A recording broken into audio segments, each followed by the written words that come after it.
אימון אישי ביום שישי או שלא? השאלה שמשגעת הרבה שחקנים שרוצים להשתפר מצד אחד, אבל מפחדים מהעומס. פתאום המאמן אומר לכם, אל תוסיפו עוד יחידת אימון.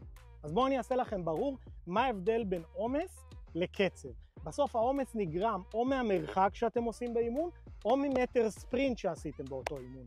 פה אנחנו נגיע באימון טכניקה אינטנסיבי לקצב גבוה, אנחנו יודעים לגרות את הרף שלכם כדי לדמות משחק בתרגיל, אבל בגלל המנוחות בין הסטים יש לכם זמן להתאושש. מבחינת מטר ספרינט אתם תגיעו במצטבר אולי ל-200 מטר באימון, ובמרחק הכללי בין 2 ל-3 קילומטר.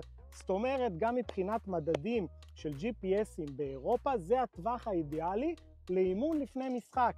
אז עומס מאימון ביום שישי כזה לא יהיה לכם. חדות ומיקוד לקראת המשחק, בטוח שכן.